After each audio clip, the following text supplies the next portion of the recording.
नमस्कार, मी श्वेता अंकले. Tarun Bharat news bulletin मध्ये आपल्या सर्वांचे स्वागत. आता पाहूयात ठळक घडामोडी. बेळगाव जिल्ह्यातील हुक्केरी तालुक्यातील शहाबंदर गावामध्ये धक्कादायक घटना घडली आहे. एका पतीने आपल्या पत्नीच्या प्रियकराचा खून केला आणि त्यानंतर पत्नीचा देखील खून करण्याचा कट रचला होता. मात्र पोलिसांच्या वेळीच हस्तक्षेपामुळे मोठा अनर्थ टाळण्यात यश आलंय. याबाबतची माहिती आज शुक्रवार दिनांक 19 सप्टेंबर रोजी जिल्हा पोलीस अधीक्षक डॉ. भीमाशंकर गुळे यांनी पत्रकार परिषदेत दिली. महांतेश बुकनट्टी या युवकाचा खून करण्यात आला होता. या प्रकरणी तपास करत असताना यमकनमडी पोलीस ठाण्याने संशयित म्हणून बसवराज बुकनट्टी याच्यावर संशय घेतला. चौकशीमध्ये विठ्ठल बुकनट्टी यांनी गुन्ह्याची कबुली दिली. तपासादरम्यान पोलिसांना माहिती मिळाली की बसवराज बुकनट्टीने आपल्या पत्नीचा खून करण्याचा कट रचला होता. याची कुणकुण लागताच यमकनमर्डी आणि चिकोडी पोलीस सतर्क झाले. चिकोडी येथील एका लॉजमध्ये बसवराज मद्यधुंद अवस्थेत आढळल्याची माहिती मिळताच पोलिसांनी त्याला ताब्यात घेतले. यामुळे पत्नीचा जीव वाचवता आला अशी माहिती जिल्हा पोलीस अधीक्षक डॉ. भीमाशंकर गुळे यांनी दिली. या प्रकरणातून पोलिसांच्या वेळीच केलेल्या कारवाईमुळे मोठा अनर्थ टळलाय. पुढील तपास सुरू असून आरोपींविरुद्ध कायदेशीर कार्यवाही केली जात आहे. कर्नाटक राज्य कंत्राटदार संघटना बेळगाव आणि बेळगाव महानगरपालिका कंत्राटदार संघटना यांच्या वतीने आज शुक्रवारी जिल्हाधिकारी कार्यालयावर मोर्चा काढण्यात आला. कंत्राटदारांनी शहरातील कित्तूर आणि चन्नम्मा चौक ते जिल्हाधिकारी कार्यालयापर्यंत काढलेल्या मोर्चादरम्यान आपल्या विविध मागण्यांचे फलक घेऊन कंत्राटदारांनी जोरदार निदर्शने केली. तसेच जिल्हाधिकाऱ्यांकडे पॅकेज टेंडर पद्धत तात्काळ रद्द करण्याची तसेच विविध सरकारी खात्यांकडून प्रलंबित असलेली बिले तात्काळ अदा करावीत आणि टेंडर मंजुरीची प्रक्रिया स्थानिक वरिष्ठ अधिकाऱ्यांच्या अधिपत्याखाली द्यावी अशा मागण्या केल्या. कंत्राटदारांच्या म्हणण्यानुसार संपूर्ण राज्यभरात सुमारे 25,000 कोटी रुपयांची कामांची बिले थकीत आहेत. मात्र शासन याकडे पूर्णतः दुर्लक्ष करत आहे असा यावेळी आंदोलनकर्त्यांकडून आरोप करण्यात आला. या संदर्भात बोलताना कंत्राटदार संघटनेचे चौगुले यांनी सांगितले की सरकारकडून वेळेवर पैसे न मिळाल्यामुळे कंत्राटदारांचे आर्थिक कंबरडे मोडले आहे. आम्ही जे काम केले आहे त्या बिलांची पूर्तता होत नसल्यामुळे अनेक कंत्राटदारांवर उपासमारीची वेळ आली आहे. सरकार मोठमोठ्या योजना राबवत असताना प्रत्यक्षात काम करणाऱ्या कंत्राटदारांना थकीत बिलांसाठी दारोदार भटकावं लागतं. हे अन्यायकारक आहे. या आंदोलनामुळे प्रशासन आणि शासनाच्या भूमिकेवर प्रश्नचिन्ह उपस्थित होत असून लवकरच योग्य निर्णय न झाल्यास कंत्राटदारांचा संघर्ष अधिक तीव्र होण्याची शक्यता वर्तवण्यात येत आहे. मंगळवार पेठ टिळकवाडी परिसरात 8 दिवसांपूर्वी घडलेल्या महिलेच्या खून प्रकरणात टिळकवाडी पोलिसांनी आणखी 3 अटक केली असून या प्रकरणातील अटकेची संख्या आता 4 वर पोहोचली आहे.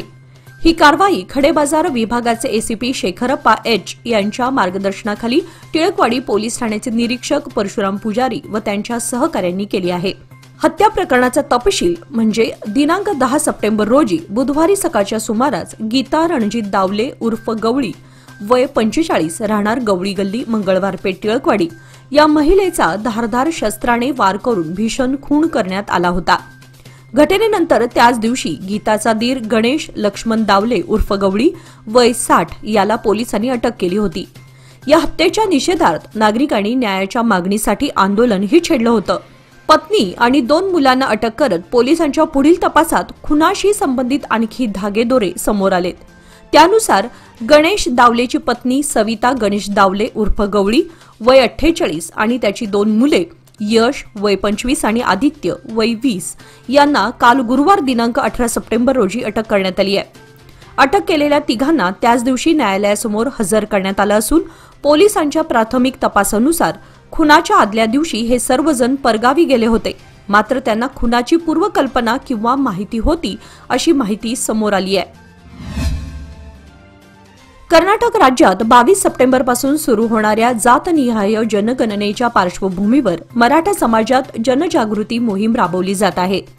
याच अनुषंगाने मराठा समाजाचे युवा नेते किरण जाधव यांनी आज बेळगाव येथील नवहिंद कोऑपरेटिव्ह सोसायटी आणि मराठा सहकारी बँकेला भेट दिली. त्यांनी या संस्थांचे चेअरमन व संचालकांना जनगणनेतील माहिती कशी भरावी याबाबत मार्गदर्शन केले. यावेळी मराठा बँकेचे चेअरमन दिगंबर पवार यांनी सभासद, ग्राहक व हितचिंतकांना धर्म हिंदू, जात मराठा, पोटजात कुणबी आणि मातृभाषा मराठी असे अचूक माहिती नमूद करण्याचे आवाहन केले। संचालिका रेणू किल्लेकर यांनीही नागरिकांनी समाज नेत्यांच्या सूचनांनुसार माहिती भरावी असे सांगितले। नवहिंद सोसायटीचे चेअरमन प्रदीप अष्टेकर यांनी ही माहिती पुढच्या पिढीच्या भविष्यासाठी महत्त्वाची ठरणार असल्याचे मत व्यक्त केले। अलीकडेच बेळगाव महापालिकेकडून एका जिवंत व्यक्तीस मृत घोषित करून चुकीचा मृत्यू दाखला देण्यात आला होता। या धक्कादायक प्रकारामुळे मोठा गोंधळ निर्माण झाला होता। याची गंभीर दखल घेत राज्य सरकारने आता जन्म व मृत्यू नोंदणी प्रक्रियेत अधिक पारदर्शकता आणि अचूकता आणण्यासाठी नवे आणि कडक नियम लागू केलेत। राज्य सरकारच्या नव्या निर्णयानुसार सर्व सरकारी व खासगी रुग्णालयांना जन्म आणि मृत्यू नोंद वेळेवर करून संबंधित प्राधिकाऱ्यांकडे अहवाल सादर करणे बंधनकारक असणार आहे। तसेच अर्जदाराचा अचूक मोबाईल क्रमांक ई बर्थ सॉफ्टवेअरमध्ये नोंदवणे आवश्यक असेल। नोंदणी पूर्ण झाल्यानंतर संबंधित व्यक्तीस एसएमएसद्वारे माहिती देण्यात येईल। अधिक अचूकतेसाठी बेंगळूर येथील अर्थ व सांख्यिकी संचालनालयाने सर्व नोंदणी कार्यालयांना नवीन अर्ज फॉर्म वापरण्याचे स्पष्ट निर्देश दिले आहेत। विशेष म्हणजे मृत्यू नोंदणी प्रक्रियेत आता फक्त संबंधित मृत व्यक्तीचेच आधार कार्ड वापरणे बंधनकारक करण्यात आले आहे।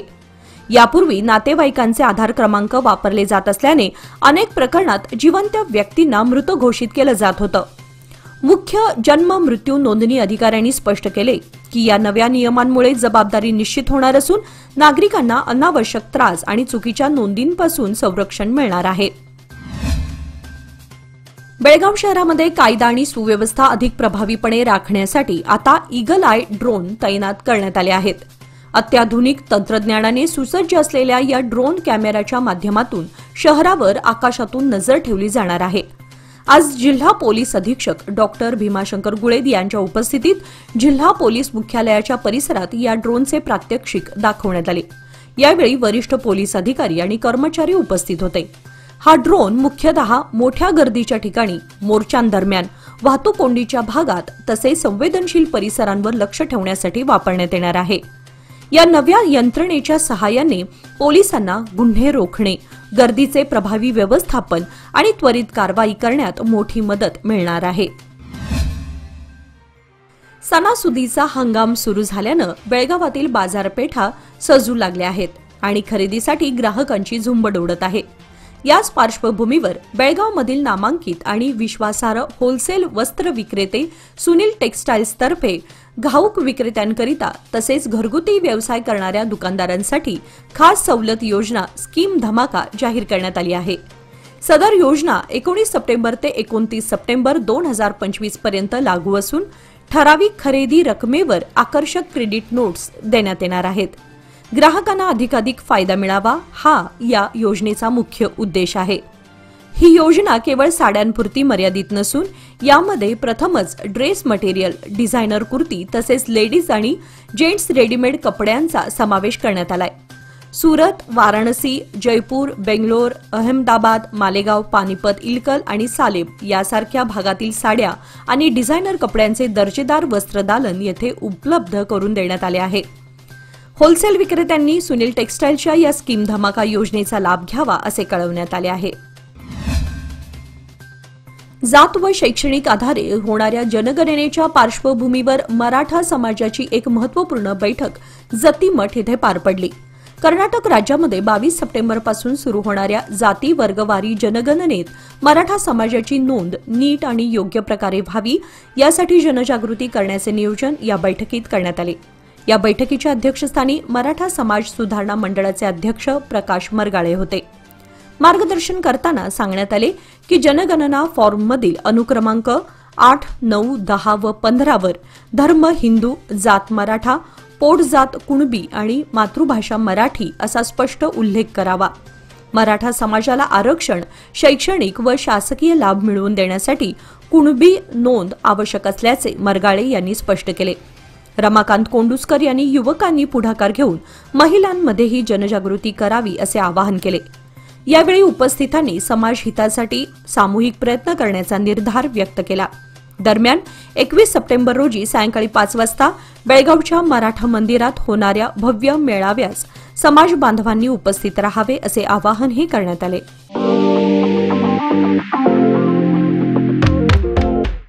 DK हेरेकर ज्वेलर्स सादर करीत आहेत खडेबाजार बेळगावमधील आपल्या सुवर्णदालनाचा पहिला वर्धापन दिन आणि दसरा दिवाळी निमित्त खास बंपर ऑफर दिनांक 22 सप्टेंबर ते 15 ऑक्टोबर पर्यंत.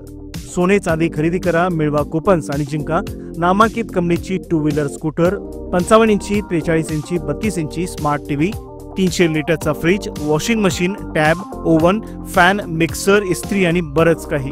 बक्षिसांची लकी ड्रॉ सोडत रविवार दिनांक 16 नोव्हेंबर 2025 रोजी. मग वाट कसली पाहताय? आजच भेट द्या DK हेरेकर ज्वेलर्स, श्री विठ्ठल भवन, संयुक्त महाराष्ट्र चौकाजवळ, खडेबाजार बेळगाव, तसेच तेलीपटे गल्ली, शहापूर बेळगाव येथील आमच्या सुवर्ण दालनाला.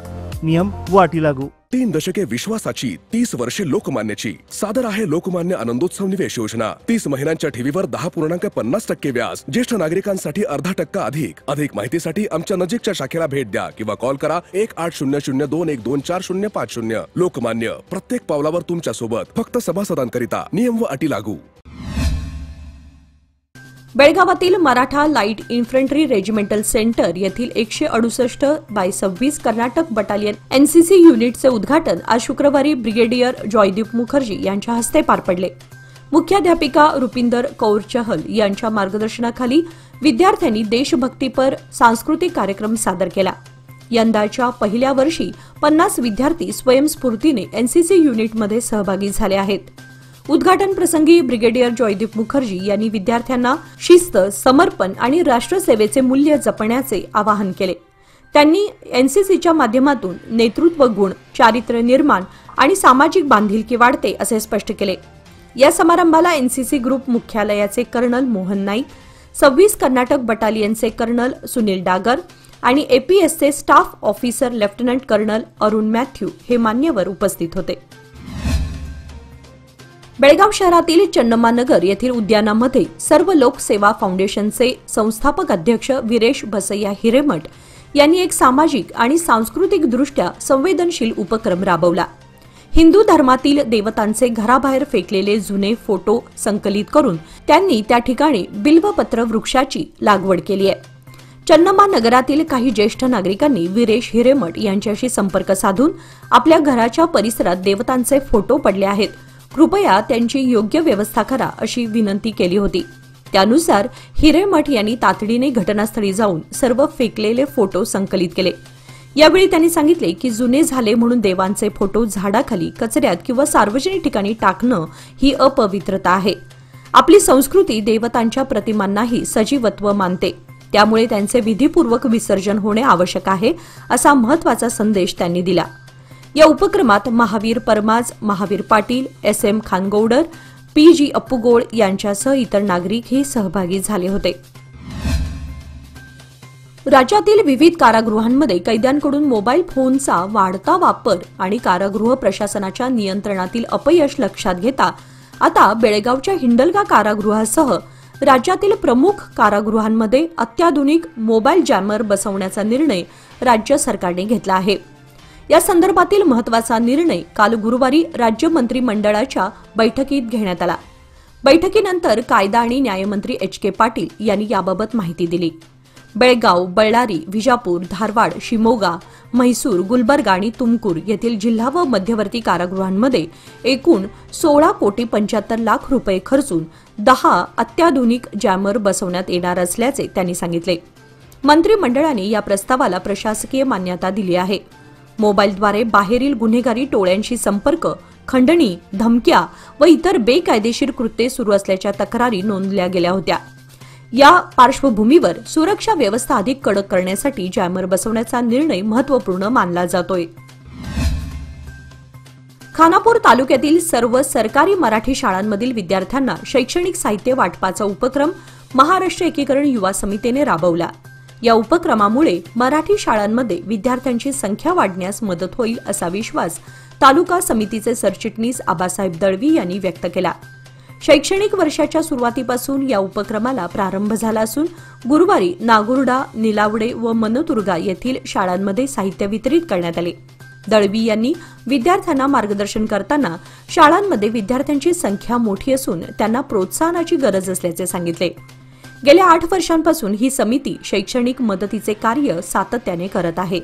शिक्षकांनीही विद्यार्थ्यांची संख्या वाढवण्यासाठी प्रामाणिकपणे प्रयत्न करावेत असे आवाहन त्यांनी केले.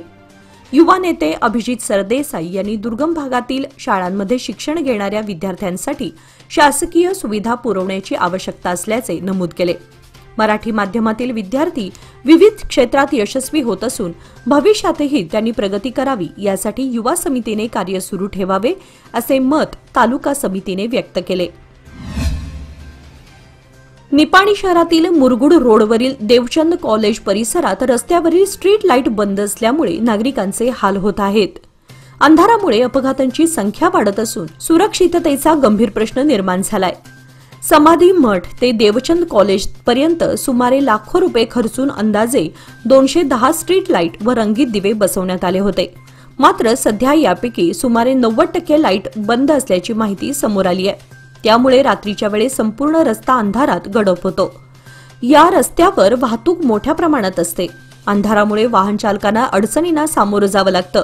परिणामी अपघातांचं प्रमाण वाढलं असून विशेषतः महाविद्यालयीन विद्यार्थी, पादचारी आणि स्थानिक नागरिक धोकादायक परिस्थितीतून प्रवास करत आहेत. नागरिकांनी अनेक वेळा नगरपालिका प्रशासनाकडे तक्रारी केल्या असूनही याकडे सातत्याने दुर्लक्ष केल्याचा आरोप करण्यात येतोय. मोठा अनर्थ घडण्यापूर्वी या समस्येकडे गांभीर्याने पाहावे अशी जोरदार मागणी नागरिकांकडून केली जात आहे. जमखंडी शहर पोलिसांनी आंतरजिल्हा दुचाकी चोरट्याला अटक करून त्याच्याकडील 11 लाख किमतीच्या 24 दुचाकी जप्त करण्यात आल्या आहेत. तसेच चोरट्याची रवानगी न्यायालयीन कोठडीत करण्यात आल्याची माहिती बागलकोट जिल्हा एसपी सिद्धार्थ गोयल यांनी पत्रकारांना दिली. लखप्पा बोरवा मादर, राहणार मदरखंडी, तालुका जमखंडी असं चोरट्याचं नाव आहे. त्याने बागलकोट जिल्ह्यातील जमखंडी, मुधोळ, लोकापूर, बनहट्टी, बेळगाव जिल्ह्यातील मुडलगी, मुरगोड, सौंदत्ती, विजापूर जिल्ह्यातील गांधी चौक, बबलेश्वर, बसवन बागेवाडी आदी परिसरातील विविध कंपन्यांच्या दुचाकींची चोरी केल्याचं तपासात उघडकीस आलंय. कृष्णा नदीच्या पाण्यामुळे अथणी तालुक्यात येणाऱ्या पुरात बुडणाऱ्या हुलगबाळी, सप्तसागर, तीर्थ, नदी इंगळगाव, दरूर, सत्ती, खवटकोप, शेगुणशी आणि हळद्याळ या गावांना अद्याप कोणतीही भरपाई देण्यात आलेली नाही. या गावांना स्थलांतरासाठी कायमस्वरूपी जागाही निश्चित करण्यात आलेली नाही. या सर्व गावांमधील लोकांना भरपाई देऊन त्यांना राहण्यासाठी कायमस्वरूपी जागा द्यावी अशी मागणी शेतकरी संघटनेचे अध्यक्ष महादेव मडिवाळ यांनी केली. शेतकरी संघटनेच्या नेतृत्वाखाली ग्रामस्थांच्या वतीने तहसीलदार कार्यालयासमोर निदर्शने करताना ते बोलत होते. यावेळी तहसीलदार सिद्धराय भोसगी यांना विविध मागण्यांचे निवेदन देण्यात आले. निपाणी येथील हजरत पिरानपीर दस्तगीर साहेब दर्गा उरूस येत्या ऑक्टोबरमध्ये साजरा होत आहे. दर्गाकडे जाणाऱ्या अनेक रस्त्यांची दुरवस्था झाली आहे. जुने मोटार स्टँड ते तोफ खान गेट नाका या भागातील रस्त्यांची दयनीय अवस्था झाली आहे. त्या पार्श्वभूमीवर येथे लाखोंच्या संख्येने येणाऱ्या भाविकांना तसेच विक्रेत्यांना मूलभूत सुविधा उपलब्ध करून द्याव्यात अशी मागणी भाविक व नागरिकांमधून होत आहे. निपाणी महामार्गावर मुरगुड बोगद्यानजीक आज शुक्रवार दिनांक 19 सप्टेंबर रोजी दुपारी 12:30च्या सुमारास आयशर वाहनाने कारला जोराची धडक दिली.